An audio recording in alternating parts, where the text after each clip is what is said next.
Hello guys, and welcome back to another video. This is the Football Connect. I'm your host Sam, and we are back again with another one, and we have a review for you people. This is gonna be one of the best reviews we have here. So we are gonna be looking at everything that happened, and I wanna hear your thoughts in the comment section. What did you think about today's performance? What did you think about the results, and what did you think about week 19 of the Premier League as things are starting to open up, as things are starting to turn? So many switches are turning up, people are turning up, and it's just getting so exciting. So let me hear your thoughts in the comment section. I wanted to be out on the live yesterday, but I couldn't do it, people, because it was my anniversary, so I had to make sure that I spend the day with the lady, if you understand what I mean, with the missus. But we are back again in the Connect. So I'm gonna give you just a quick review of all the games that have been played on their results, and then from then I start talking about the main points, like what happened to the bigger teams. Why is that the little teams are getting ahead of the bigger teams? It's all happening in the Premier League here, people, and we are here to talk about it. I'm your host Sam. Click the like button, subscribe to the Connect. Let's get into the video. So Newcastle played against Nottingham Forest yesterday, and Nottingham Forest beat Newcastle at their own home ground by 3-1. Sheffield United played against Luton Town, and Luton Town won by 3-2. Interesting result. Bournemouth played against Fulham, and Bournemouth won by 3-0. Liverpool played against Burnley on Tuesday, and they won by 2-0. Then Manchester United played against Aston Villa, and they won by 3-2. That's an interesting one, especially if Aston Villa were trying to go for the title, if you know what I mean. Chelsea played against Crystal Palace, and guess what? They won by 2-1. We are talking about the Crystal Palace. They just beat Man City and almost drew with Liverpool, gave them a game. So it's crazy how the Premier League can just turn around. And Brentford played against the Wolves, and Brentford lost by 4-1. Everton played against Manchester City, and Man City won by 3-1. But there is a controversial moment in this game. According to people, the penalty that Man City were given should not even stand. So it's exciting to see what's happening right now. Then we have Brighton, who played against Tottenham Hotspur. They won by 4-2.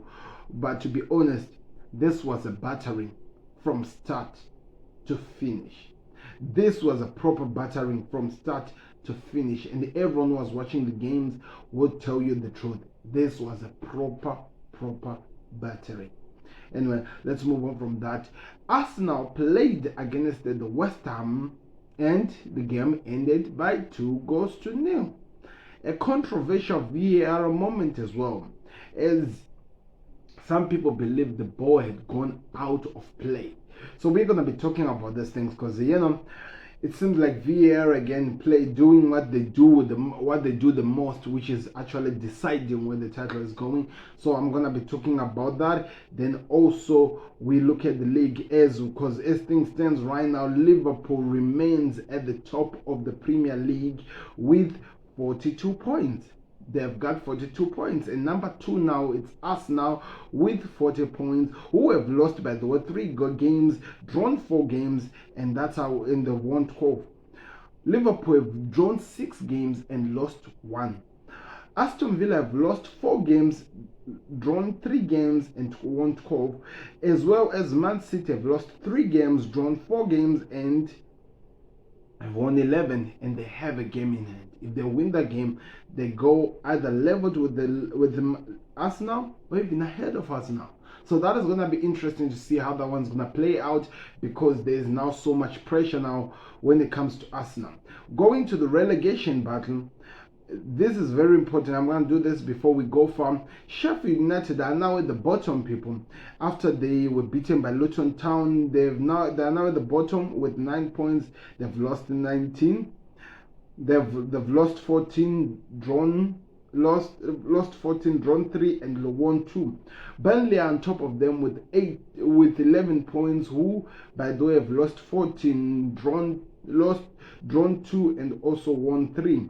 Luton Town are still in the relegation point, because even though they have 15 points, they still have lost 11 games and they've drawn They've drawn 3 games and they've won 4.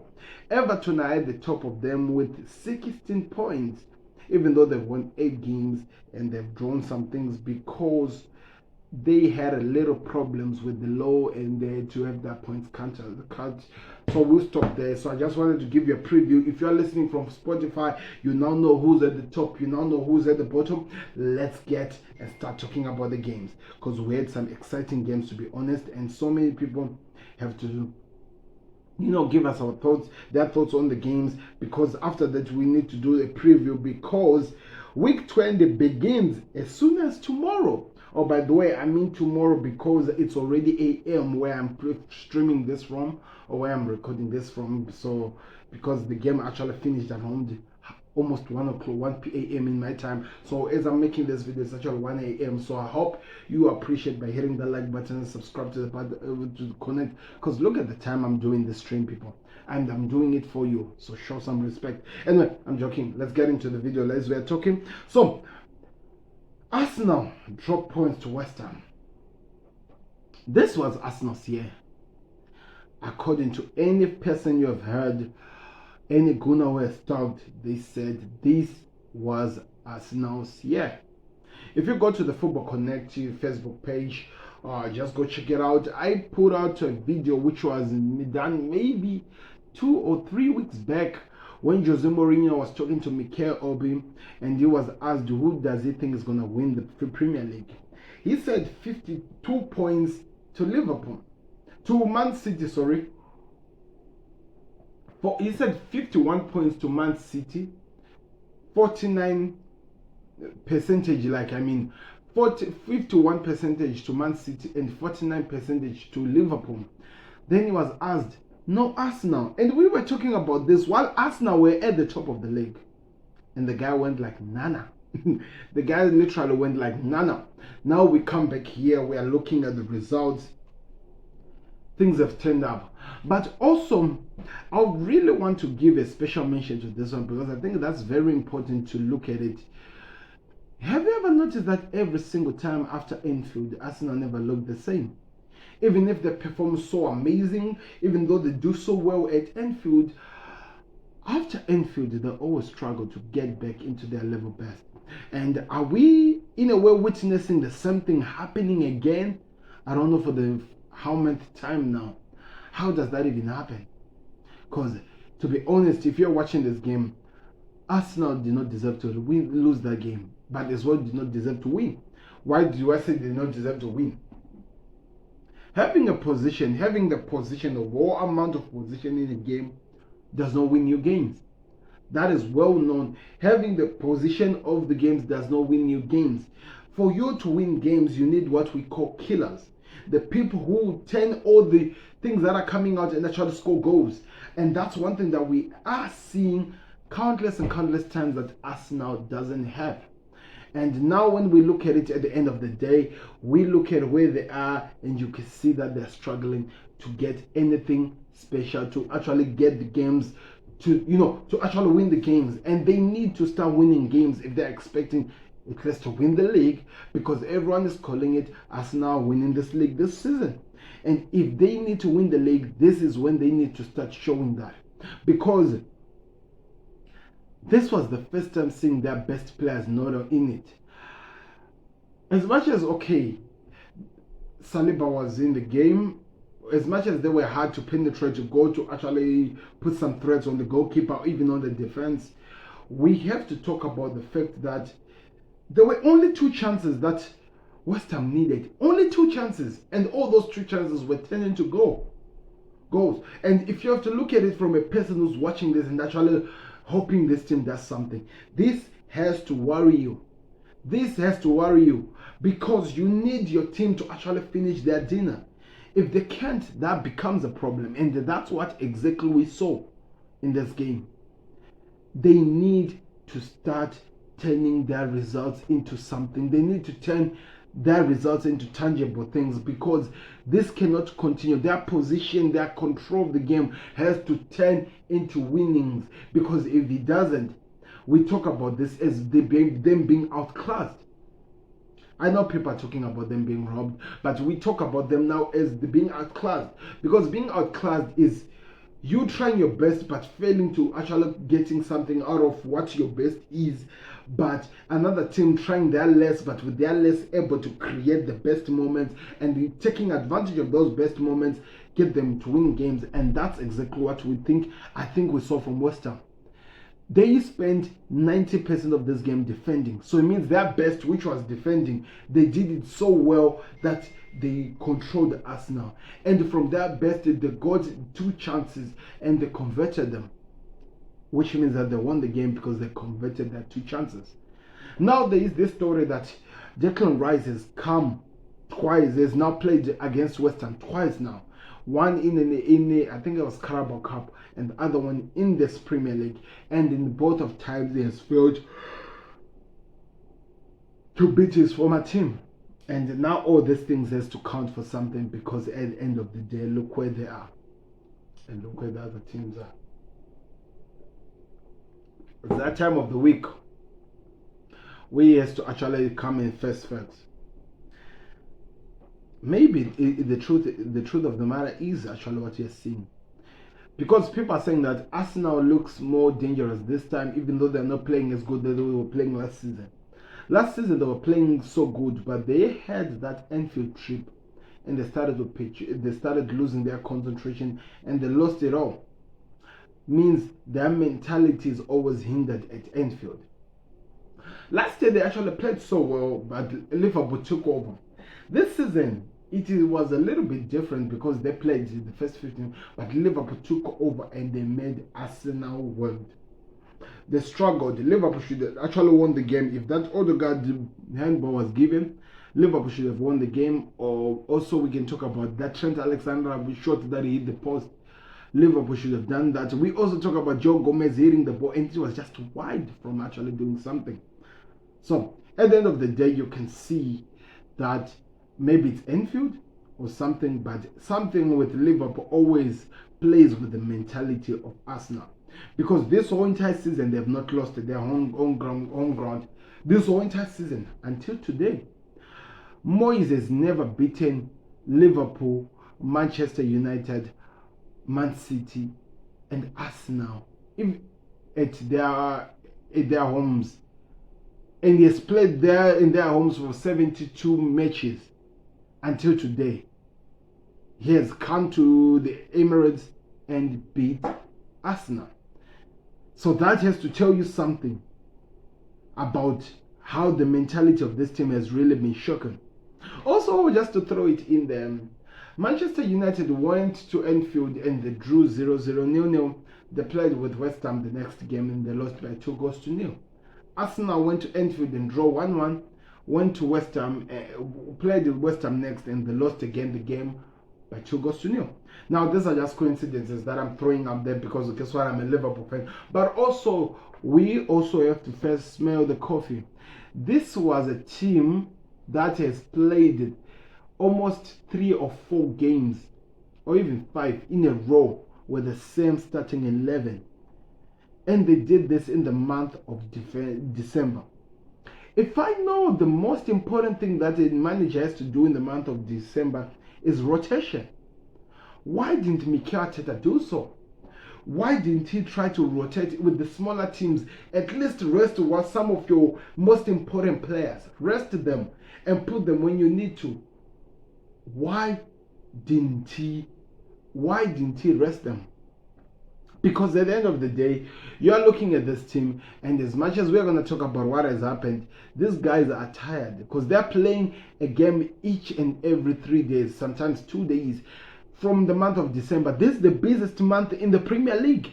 Everyone knows that there will be teams that struggles exactly after this whole entire thing is over.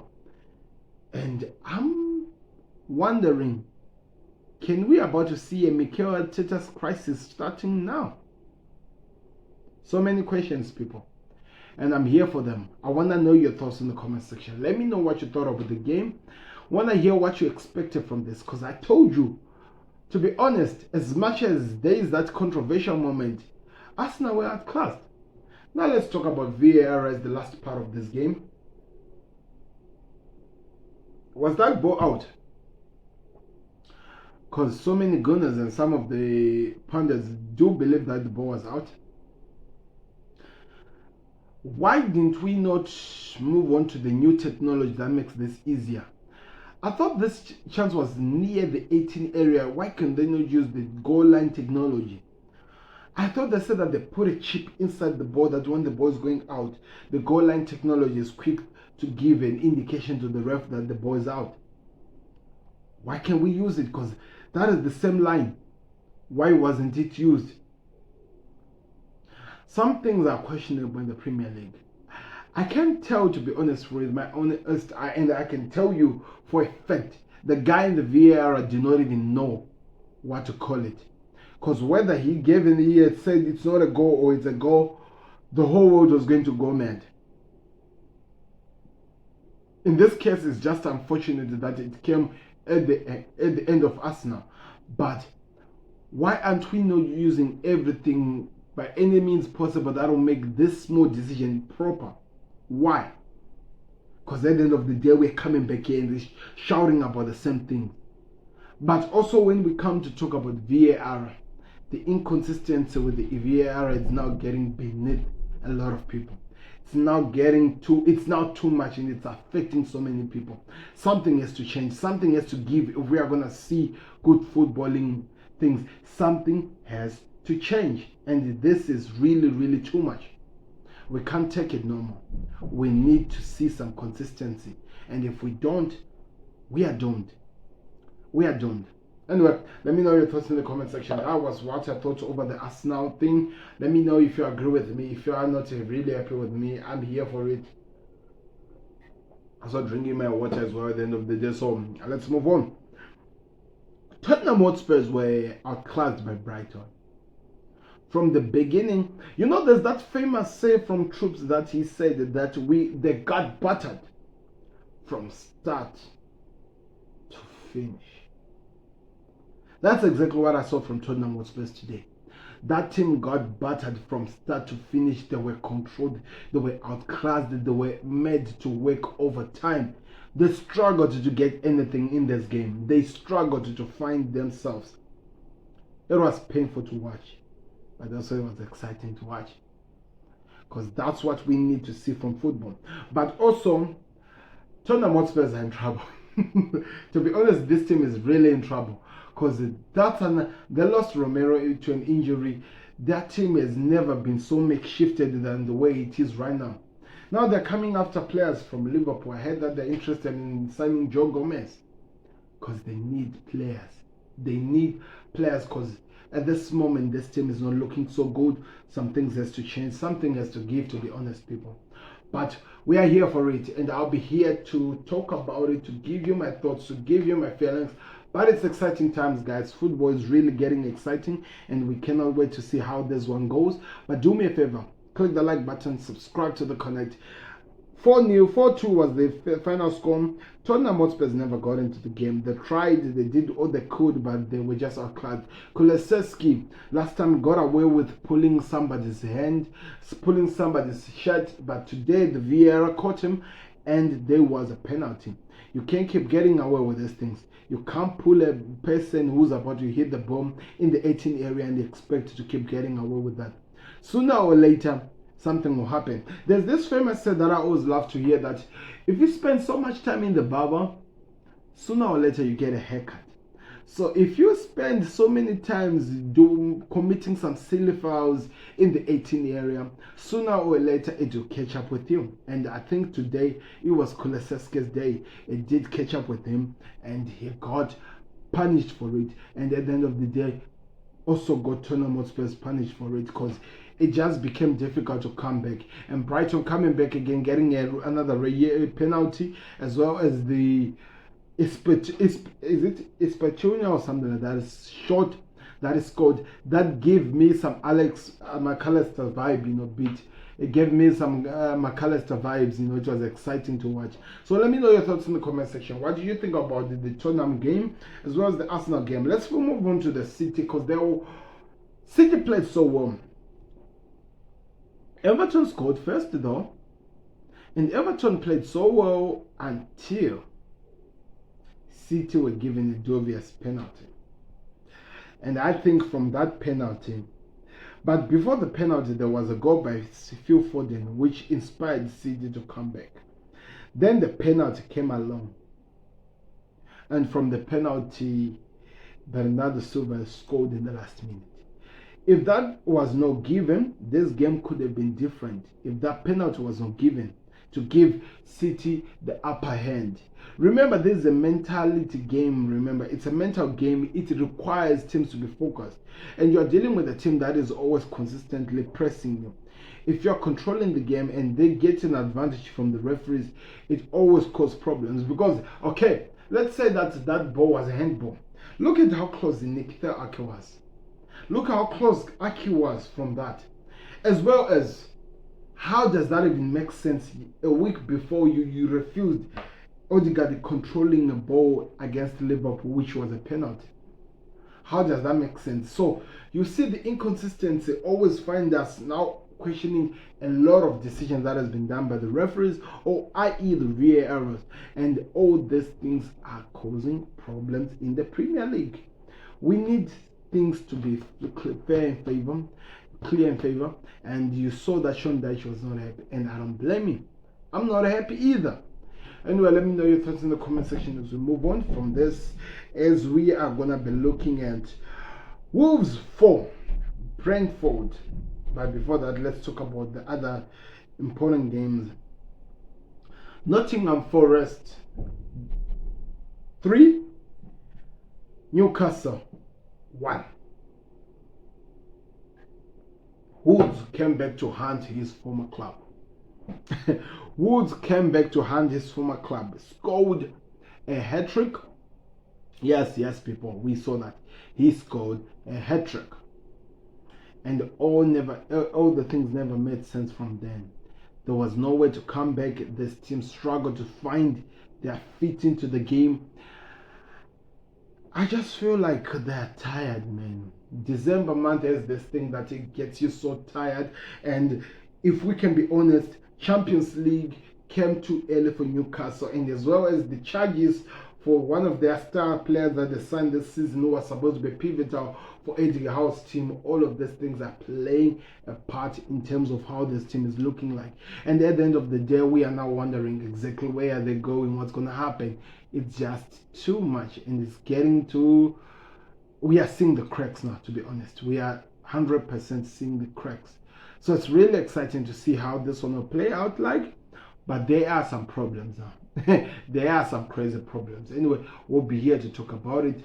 But they lost the game by 3-1. They got a penalty, which I thought maybe could not have been a penalty, but it was given anyway. But they were beaten by 3-0. Hence why you see that guy who looks like he wants to eat somebody in the thumbnail of this video. Because the dude was not happy. The dude was angry. Anyway, so we move on from that as we continue with the other ones. Liverpool played against Burnley, and that's my team I need to talk. Why do we need to talk about Liverpool's win against Burnley? Because why is that my team are not finishing their chances? Why? It was only Diogo Jota was able to turn up that chance, but also there was also another dubious, crazy VAR call that happened in this game. The the Cody Gakpo goal that he scored, it was disallowed. My question was, why? You're playing with a team, and you scored that goal, and we all saw it clear as daylight. Darwin Núñez never touched that guy. That guy made a mistake. Why do VAR cancel that goal? Of course, the goal that was scored by Harvey Elliott had to be cancelled. Look at the person that I'm talking about, Harvey Elliott. You see the rotation that I'm talking about? Why didn't Arsenal in the December periods when they were playing with the smaller teams maybe put the likes of Reece Nelson to play football and stuff like that? Because also that could be one of the things that costed them. Liverpool and Klopp, I think he was really, really intelligent the way he has been doing his rotation of the squad. We have some injuries. McAllister's out. Robertson is out. Tsimikas is out. Matip is out. Who else is out? Diego Jota was out, came back yesterday, so we can say he's back. We have so many injuries, but there were so many rotation that as much as some of the games were difficult to watch, we always try by all means to get a result at the end of the day. Not my dear friend Arsenal. But here we are, people. We are talking about how things are turning up for Liverpool. Diego Jota came back and won the goal, and he went with this special celebration. I've always loved that one, people. I enjoyed the way he came into the game. Diaz's pass, even though it was not really good. I'm hoping that Diaz comes back to his level best. He has not been really good. Cody Gakpo and Darwin Núñez, now maybe Jota because he's back. We're going to see more of those ones as we move on, because I think Klopp is trying by all means to get something out of this team, to make them actually start doing something, because we need to have our team start firing.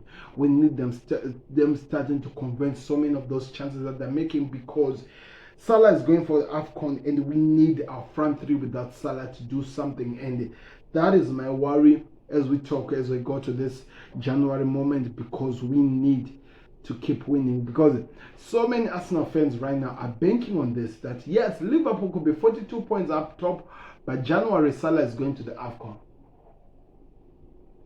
And when he goes to the AFCON, they will drop points. I'm hoping to, dear Lord, let's start taking advantage of this. Let Liverpool start doing something, because we cannot, I repeat, we cannot keep dropping points. It's always important to understand we cannot continue dropping points. But anyway, we'll keep an eye on it and we'll see how that one plays out. But Liverpool are at top of the league after beating Burnley by 2-0. So many decisions went against us, but at the end of the day, we won the game. It's very, very important. So I'll keep that in mind. Manchester United. Firstly, congratulations to Højlund. What a moment for him. What a moment for him. I don't support United. Guess what? I'm a Liverpool fan. I don't like Manchester United. But I was so emotional when Højlund scored the goal. I was so emotional. I have no idea why. It's because this kid has really struggled. He's really suffered so much. And I just felt like, man, I just, for the sake of football, for the sake of me being a human being, for Christ's sake, this is the moment to show some love to this kid, because I felt like he deserved it. The way this league has really been, it was very important for him to get that goal, and I just felt like there was never a better moment than that day, and I was really, really happy for him. This was what we call a Christmas miracle. When we talk of a Christmas miracles, we need perfect presence, like a kid who has come to the Premier League, played almost close to 18 games, not getting a goal, struggling to do anything, but doing that. But also, what was also a present in the Christmas miracle of Erik ten Hag, his team turned up, and his team with the Marcus Rashford who turned up in the game. When Marcus Rashford turns up in each and every game, United are dangerous.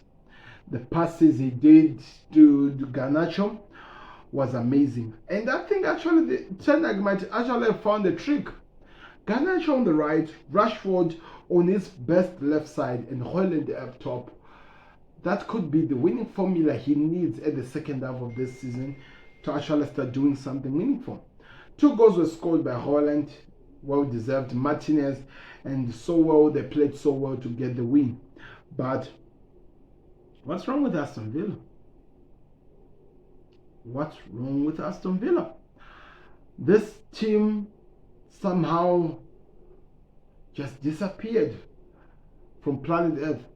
As soon as people saying that they're challenging for a title started to seemingly look like a reality, this team just started petriculating. They just started disappearing. I don't know. We just lost Aston Villa. This team just disappeared from playing football. And you'll be wondering, are this team supposed to be the team that challenge?